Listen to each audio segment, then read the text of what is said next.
बच्चे मेरे क्लास में एकदम टाइम से आ जाते हैं, सटाक से, 1 मिनट लेट नहीं करते, बहुत अच्छे बच्चे।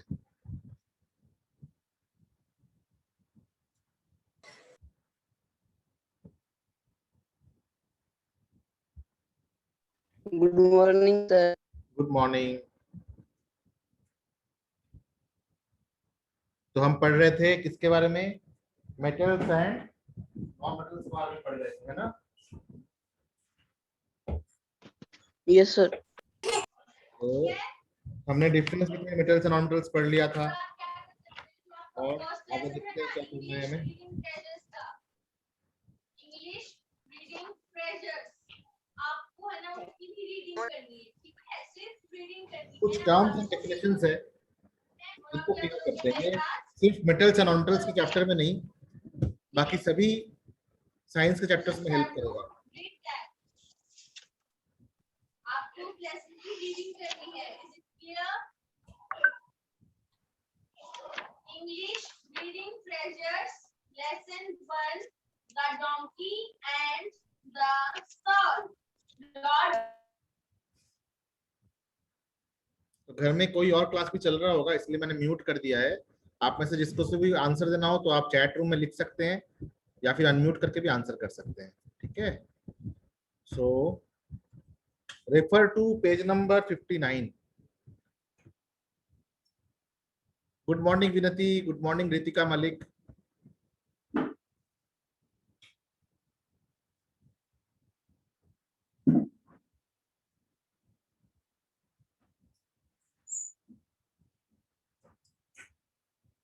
Class 8 metals and non metals.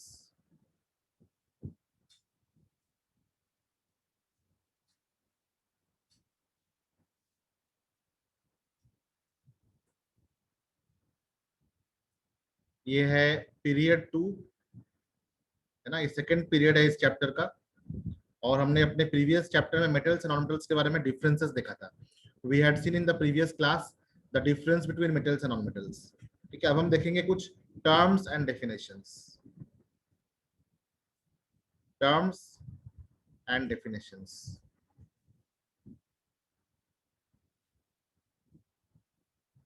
पहला है डेंसिटी।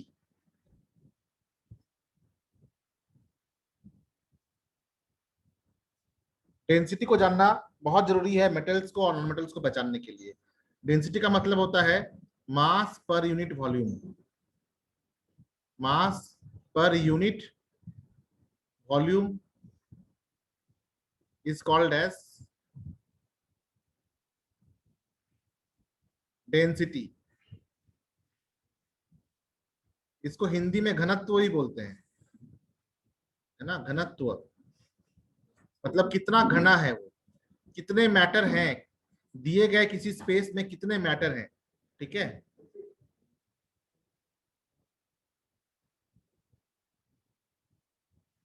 तो कैसे निकालते हैं? जैसे कि मान लो कि आयरन है और कॉटन है। अगर एक डब्बे में हमने आयरन भर दिया,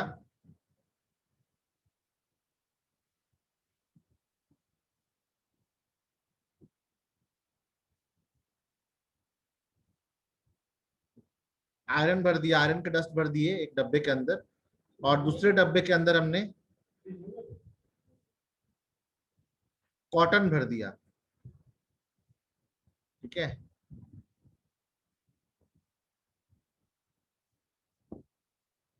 दोनों का वॉल्यूम सेम है, इसका वॉल्यूम और इसका वॉल्यूम सेम है।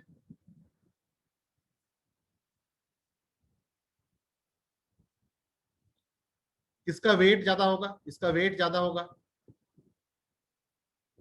वेट विल बी मोर, और इसका वेट विल बी लेस। तो बताओ which will be more dense? Iron will be more dense और cotton will be more dense.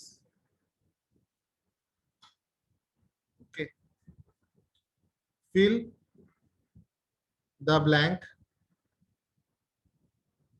with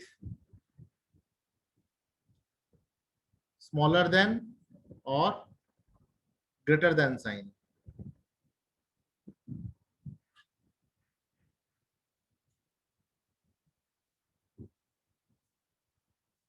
यहां भरो तो क्या होगा, किसका डेंसिटी ज्यादा होगा, बाय कंपेयरिंग द डेंसिटी। अगर डेंसिटी को हम कंपेयर करेंगे तो किसका डेंसिटी ज्यादा होगा, आयरन का या कॉटन का। एक आंसर आया है मेरे पास, यस दीपांशु लाटर सही कह रहा है। दीपांशु लाटर कह रहा है कि आयरन का डेंसिटी ज्यादा होगा। Very good, very good Deepanshu Latar. ठीक है, तो इन जनरल मेटल्स जो होते हैं, metals have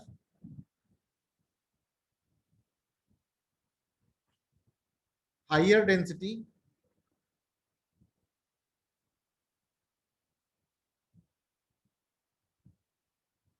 then non metals.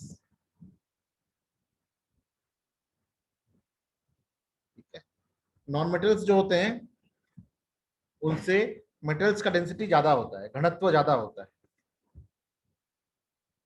ठीक है,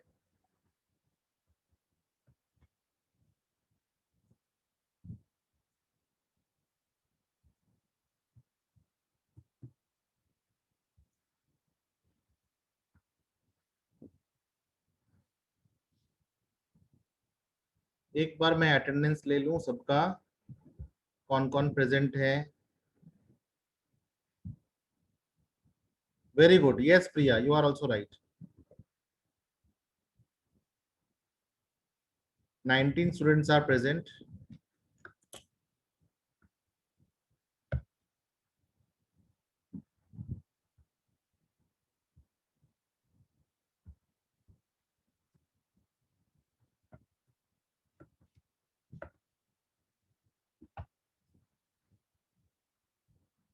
Including me it is 19. So it can increase or decrease. Next, this was from which page? This was from page number 59. This topic was from page number 59.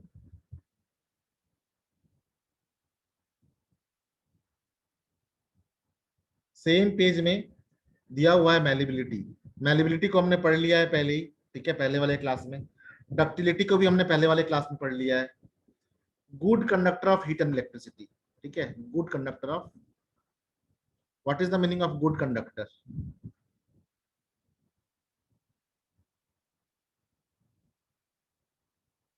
Of heat, and what is the meaning of good conductor of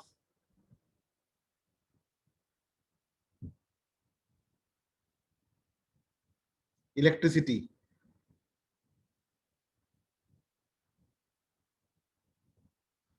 देखो कभी भी हम जब कुछ भी heat करते हैं ना, तो हीट अगर एक छोर से दूसरे छोर तक पास कर जाए तो हम कहेंगे कि वो सब्सटेंस जो है वो गुड कंडक्टर ऑफ इलेक्ट्रिसिटी है। जैसे कि मान लो कि यहाँ पे एक मोमबत्ती हो,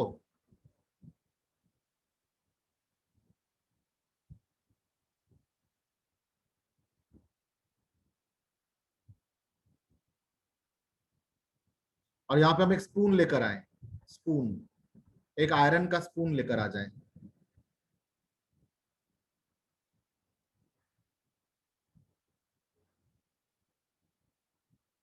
तो क्या होगा, जो इसका हीट है ना, हीट, वो यहां से शिफ्ट करके यहां तक आएगा।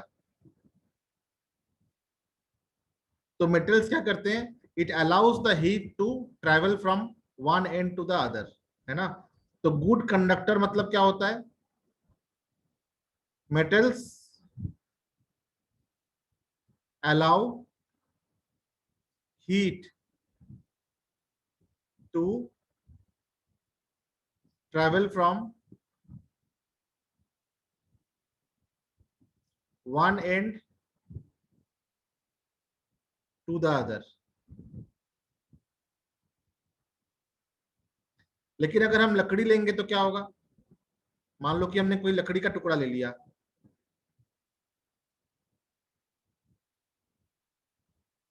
अगर हम इसमें कोई वुड ले लें तो वुड क्या होगा, बैड कंडक्टर ऑफ इलेक्ट्रिसिटी होगा, लकड़ी में लास्ट तक हीट नहीं आएगा, ठीक है। तो वुड इज नॉन मेटल, इसलिए ये बैड कंडक्टर ऑफ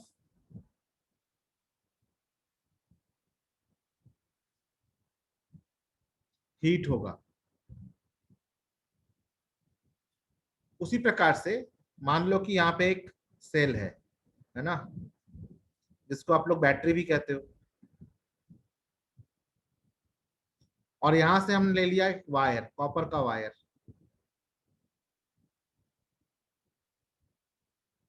और इसके एक एंड से हमने एक टॉर्च का बल्ब लगा दिया।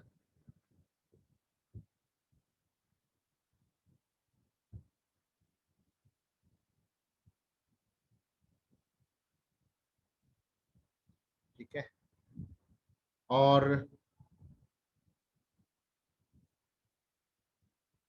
दूसरे एंड से भी एक तार लगा दिया। अब अगर हम इसके बीच में हम रबर डाल दें, रबर या लकड़ी डाल दें, तो क्या ये ग्लो करेगा? अगर मान लो कि इसके बीच में हमने, अगर हम इसके बीच में एक रबर डाल दें,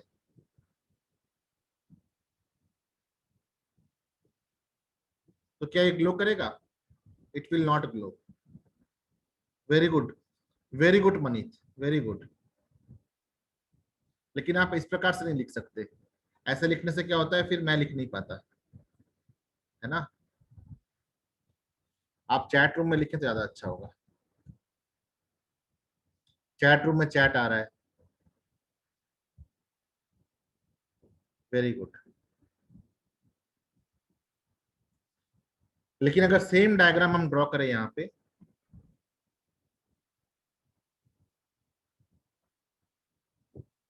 जिसमें कि एक बैटरी हो,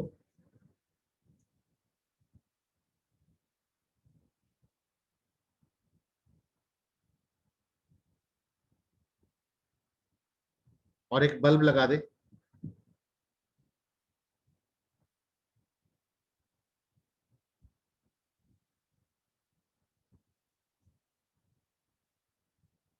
और इसके बीच में अगर हम कोई मेटल का टुकड़ा लगा दें, है ना, अगर इसके बीच में हम एक आयरन का टुकड़ा लगा दें,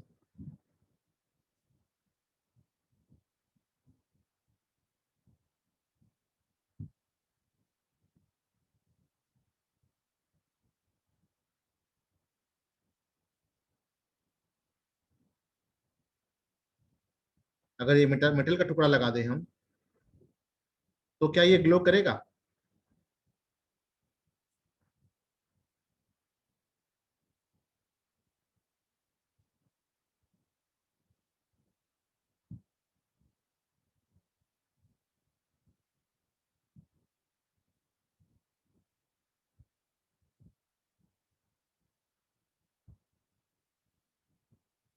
तो ये ग्लो करने लगेगा, है ना।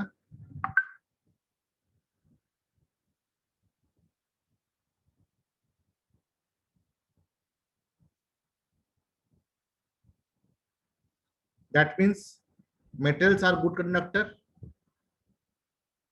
दैट मीन्स जो मेटल्स होते हैं ये गुड कंडक्टर होते हैं, metals are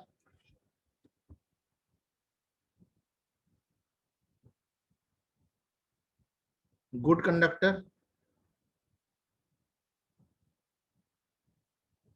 of electricity, and non-metals are bad conductor of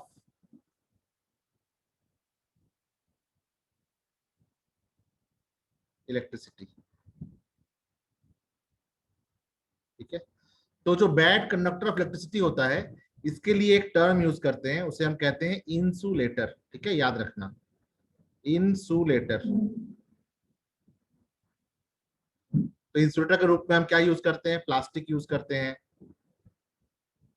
है ना, पीवीसी यूज करते हैं, वुड यूज करते हैं, है ना।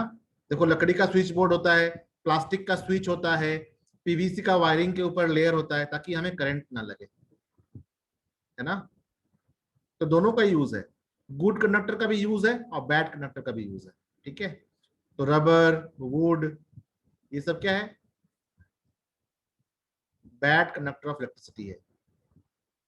दीज आर नॉन मेटल्स,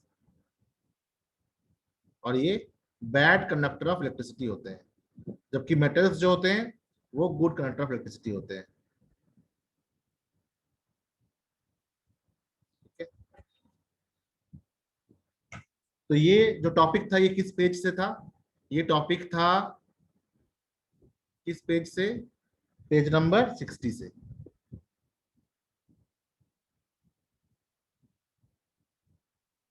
ठीक है, आपके क्लास 8 के बुक का। इसको मैंने इस प्रकार से समझा दिया। तो अगर आपको इसको वर्डिंग में लिखना रहे जिस प्रकार से आपने यहाँ पे लिखा है कि what is good conductor of heat, metals allow heat to travel from one end to the other, such materials are good conductor of heat। उसी प्रकार से good conductor of electricity are material which allows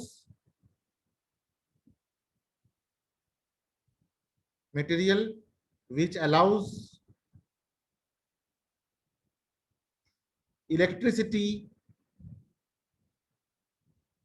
to pass from one end to the other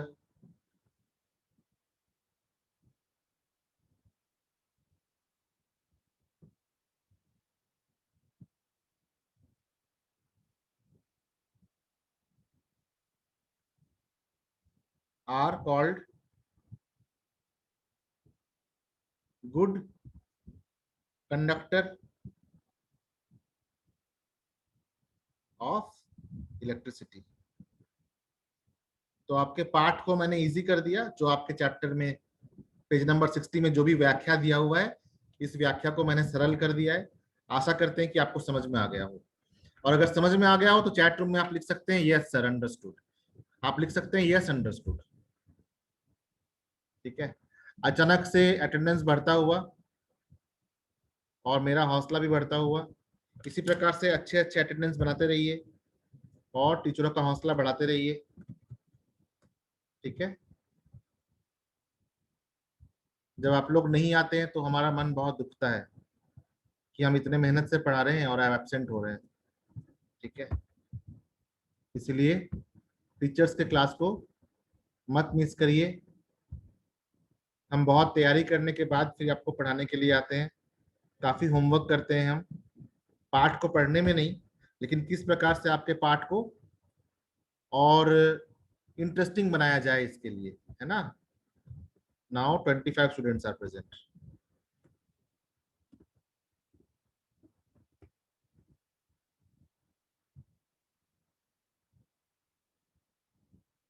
okay, next is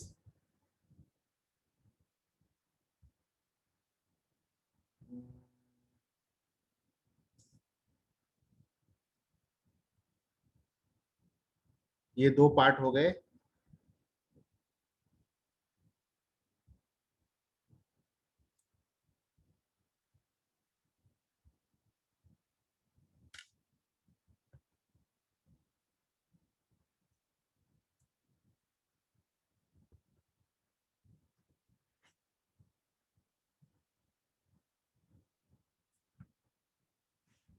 next है metallic lustre.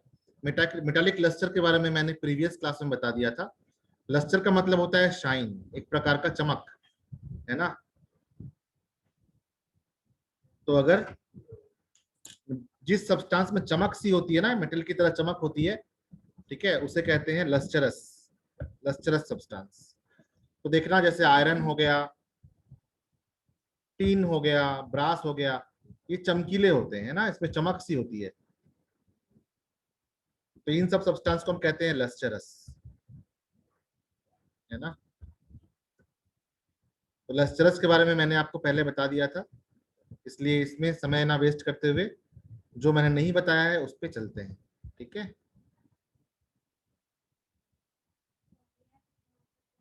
Very good, very good. Next is tensility, एक नया word है आपके लिए, टेंसिलिटी। या टेंसाइलिटी, दोनों बोल सकते हैं। देखो बहुत सिंपल है, या फिर इसको टेंसाइल स्ट्रेंथ भी बोलते हैं।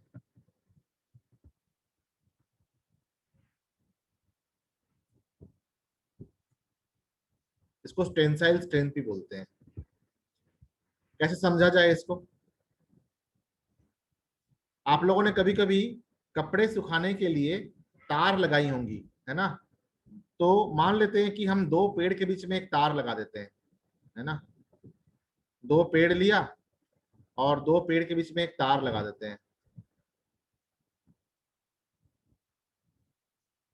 जैसे कि मान लीजिए कि आपके आंगन में एक कोई नीम का पेड़ लगा हुआ हो,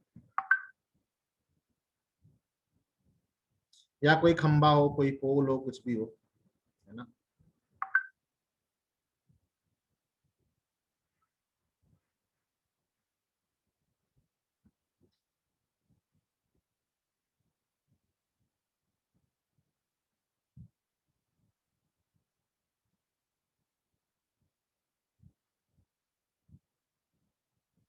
तो ये एक पेड़ है।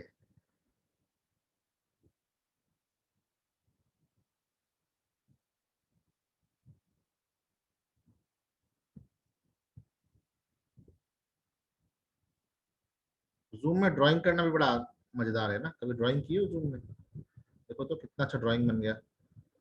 ये एक पेड़ है, और एक मान लेते हैं कि खिड़की है तुम्हारे घर पे, आंगन के पास एक खिड़की सी है।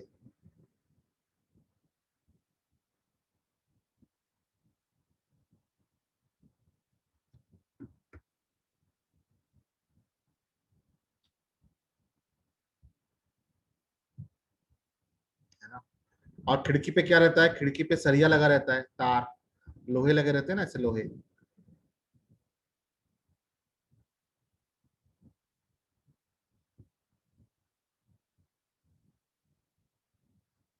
अब मान लो कि कोई एक तार लिया गया है और इसे बांधा गया है, इस पेड़ से लेकर इस खिड़की तक बांध दिया गया है इसको, है ना? जैसे कि एक तार ले लिया और इसे बांध दिया, कहां से कहां तक? इस पेड़ से लेकर इस खिड़की तक बांध दिया। ठीक है?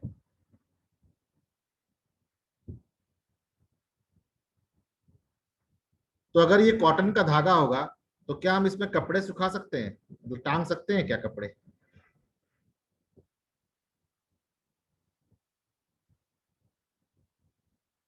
ये मेरा बनियान है, ठीक है?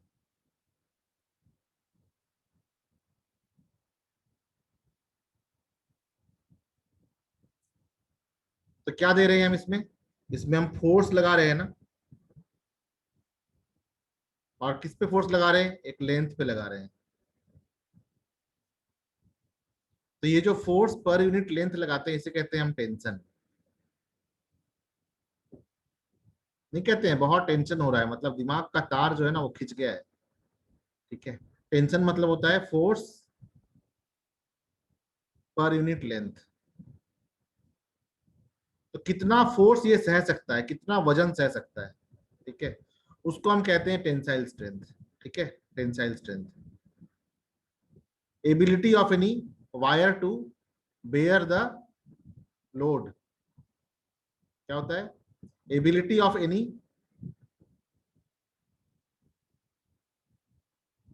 मेटालिक वायर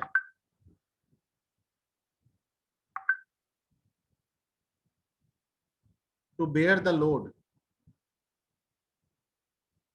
कितना लोड ले सकता है कोई तार, उसको उसका कहते हैं टेंसाइल स्ट्रेंथ, टेंसिलिटी या टेंशन। समझ गए? तो जो मेटालिक होते हैं ना, मेटालिक वायर, इसका tensile strength non metallic wire से ज्यादा होता है। ठीक है? वैसे नाइलॉन का मेटल जैसा ही होता है। तो tensile strength of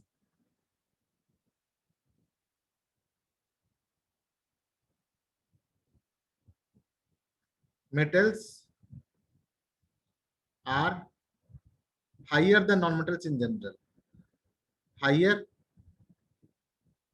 than non metals in general, साधारणतः, है ना। देयर कैन बी एक्सेप्शन, अपवाद हो सकते हैं, जैसे नाइलॉन थ्रेड।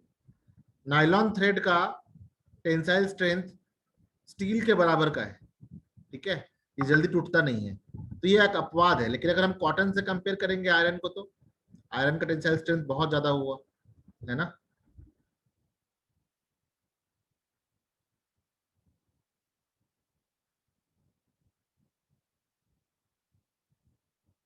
ये समझ में आ गया है? Understood?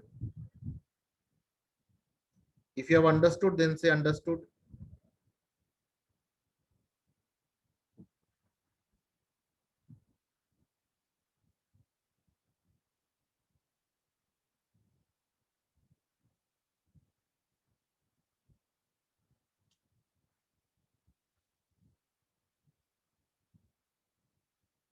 Very good.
Next topic क्या है?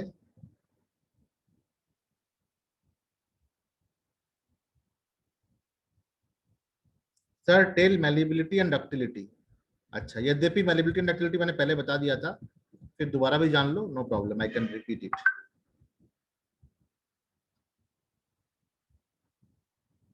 तो मैलिबिलिटी किसे कहते हैं?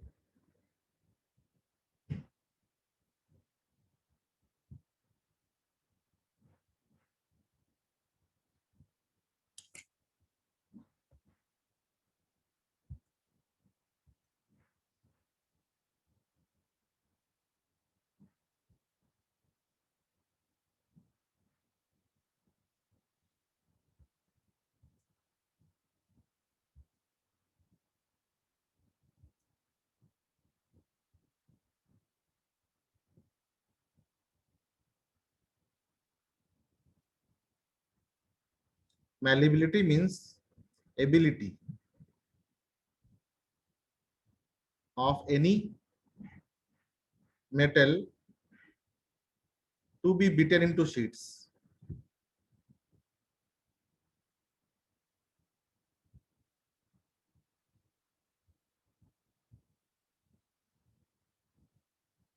और डक्टिलिटी किसे कहते हैं?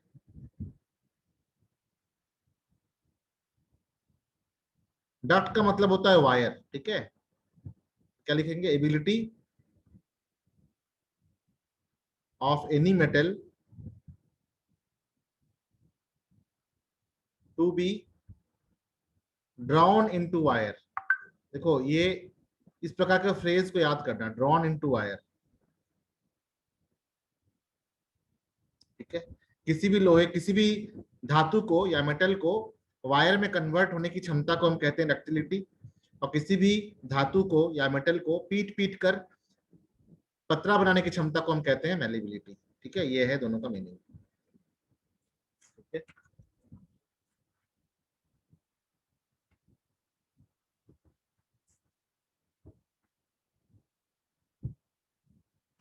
फिर है सोनोरोसिटी। एक शब्द है सोनोरोसिटी।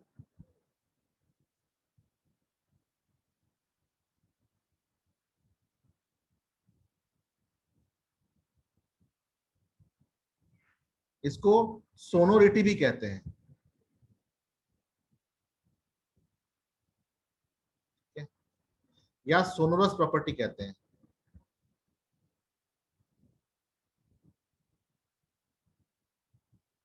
इसका मतलब होता है ability to produce bell like sound. Ability to produce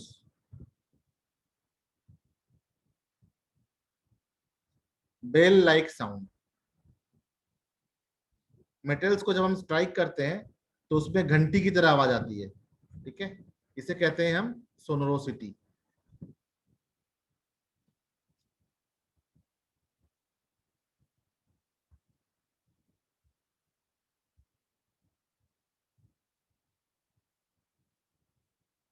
उसी प्रकार से क्या मेटल्स पानी में घुलनशील हैं? क्या पानी में घुलते हैं वो?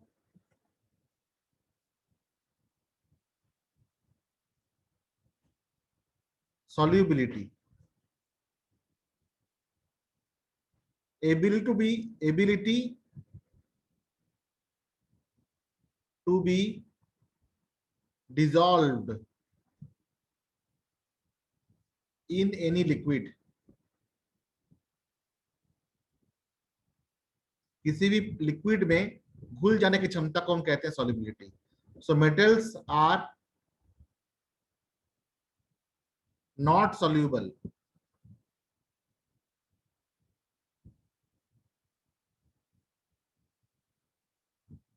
in, ना वाटर में soluble है, ना ऑयल में soluble है, और अल्कोहल में भी soluble नहीं है। मेटल्स जो है एसिड में soluble होते हैं, लेकिन वो मेटल नहीं रहता, वो मेटल के सॉल्ट बन जाते हैं। ठीक है, metals dissolve in acids, but metals become salt in the acid। metals then become salts or salt solution, not metallic solution।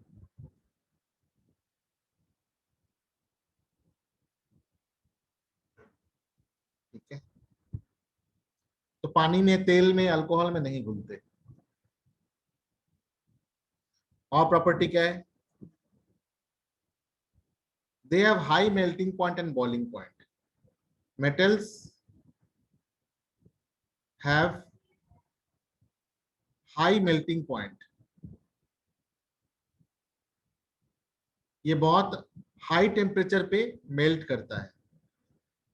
और liquid metals boil also at high temperature. जो अगर मेटल्स को हम लिक्विड चेंज कर दें, पिघला दें, तो बॉयल भी करते हैं बहुत हाई टेम्परेचर पे। Liquid metals boil at very high temperature.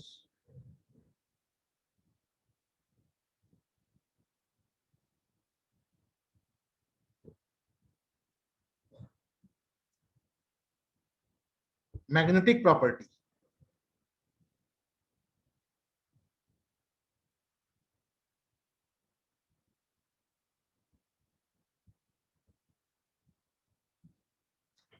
some metals like iron and tin gets attracted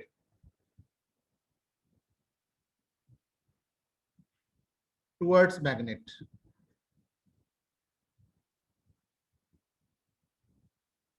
सभी मेटल मैग्नेट की तरफ अट्रैक्ट नहीं होते।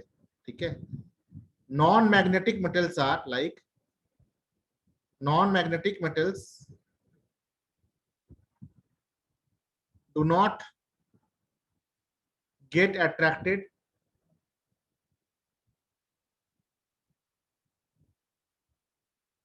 by magnet.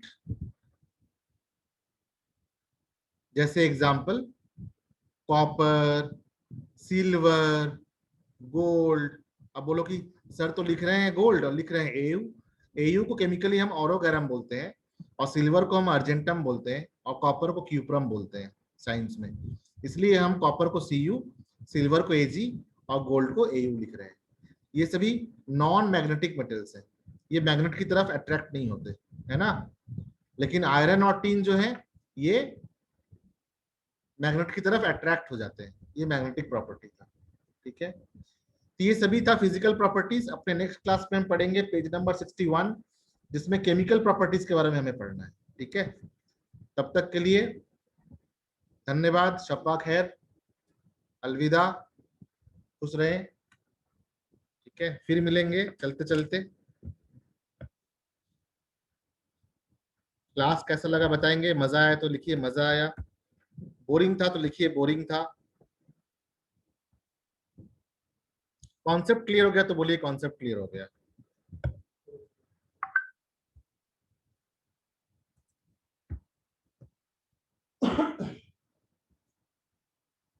मैंने आपके चैप्टर के एक एक लाइन के तार तार खोल के समझा दिए हैं आपको।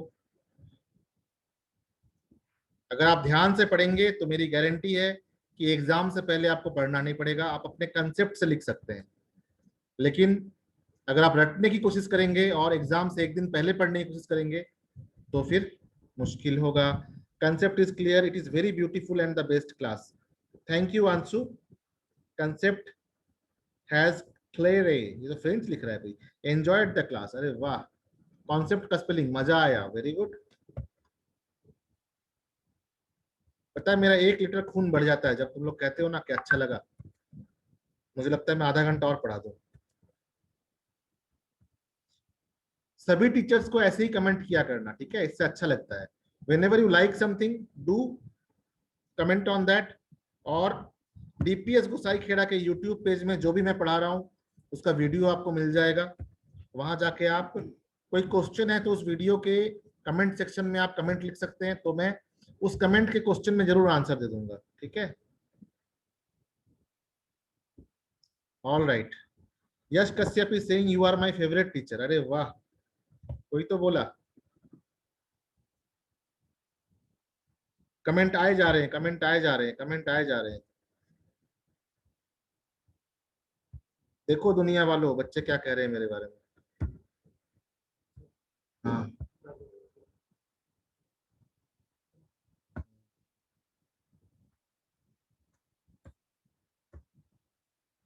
अरे वाह, very good.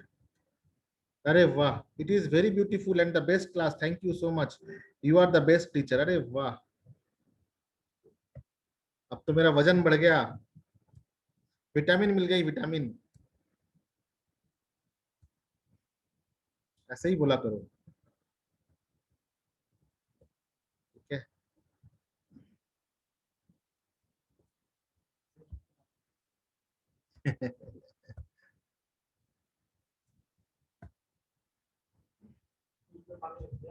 Very good, very good. ठीक है भाई, अब अपने क्लास, अगले क्लास की तैयारी करिए, है ना।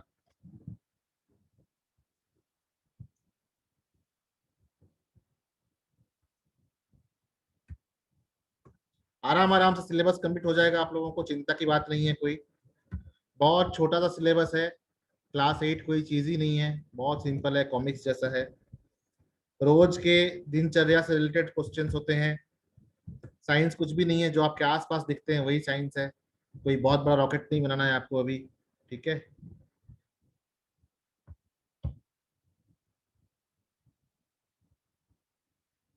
और अगर रॉकेट बना ले तो अच्छी बात है। वैसे मैं कल देख रहा था, आजकल लाइट वेट एयरक्राफ्ट आए हुए हैं बहुत सारे, $3000 में मिल रहे हैं, छोटे छोटे एयरक्राफ्ट। ठीक है, all right, thank you everyone, good bye.